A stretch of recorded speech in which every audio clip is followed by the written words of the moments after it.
ഇന്റർവ്യൂവിന് സക്സസ് ആവാൻ വേണ്ടിയിട്ട് നിങ്ങളെ തന്നെ ഹെൽപ്പ് ചെയ്യുന്ന ഒരു ഇമ്പോർട്ടൻ്റ് ആയിട്ടുള്ള ഒരു ഫാക്ടറാണ് CV എന്ന് പറയുന്നത്. നിങ്ങൾക്ക് എല്ലാവർക്കും നിങ്ങളുടേതായിട്ടുള്ള ഒരു ഡ്രീം ജോബ് ഉണ്ടായിരിക്കും അല്ലേ? ഇന്ന കമ്പനിയിൽ വർക്ക് ചെയ്യണം, ഇന്ന പൊസിഷനിൽ വർക്ക് ചെയ്യണം എന്നൊക്കെ.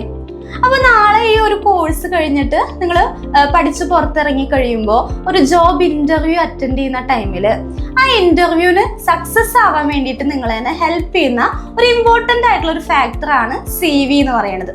അപ്പോൾ ഒരു സ്ട്രോങ് ആയിട്ടുള്ള ഒരു പ്രൊഫഷണൽ CV തന്നെ നിങ്ങൾ ക്രിയേറ്റ് ചെയ്യണം. എങ്കിൽ മാത്രമേ നിങ്ങൾക്ക് എന്ത് ചെയ്യാൻ പറ്റുള്ളൂ, ആ ഒരു ഇന്റർവ്യൂ സക്സസ്ഫുള്ളി അറ്റൻഡ് ചെയ്യാൻ പറ്റുള്ളൂ. ഇന്റർവ്യൂവറിന് തൻ്റെ മുന്നിലിരിക്കുന്ന ഒരു കാൻഡിഡേറ്റിനെ പറ്റിയിട്ട് ഒരു ഇംപ്രഷൻ ക്രിയേറ്റ് ചെയ്യണതിൽ ഈ ഒരു CVക്ക് ഇമ്പോർട്ടൻ്റ് ആയിട്ടുള്ള റോളുണ്ട്. നിങ്ങളിപ്പോൾ ഫ്രഷർ ആയിക്കോട്ടെ, അല്ലെങ്കിൽ ഒരു എക്സ്പീരിയൻസ്ഡ് ആയിട്ടുള്ള ഒരു കാൻഡിഡേറ്റ് ആയിക്കോട്ടെ, ആ കാൻഡിഡേറ്റിനെ പറ്റിയിട്ട്, അതേപോലെ തന്നെ അയാളുടെ സ്കിൽസിനെ പറ്റിയിട്ട്, പ്രൊഫഷണൽ ബാക്ക്ഗ്രൗണ്ടിനൊക്കെ പറ്റിയിട്ട് ഈ ഒരു ഇന്റർവ്യൂവർക്ക് മനസ്സിലാക്കാൻ വേണ്ടിയിട്ട് ഈ CV യൂസ്ഫുൾ ആണ്.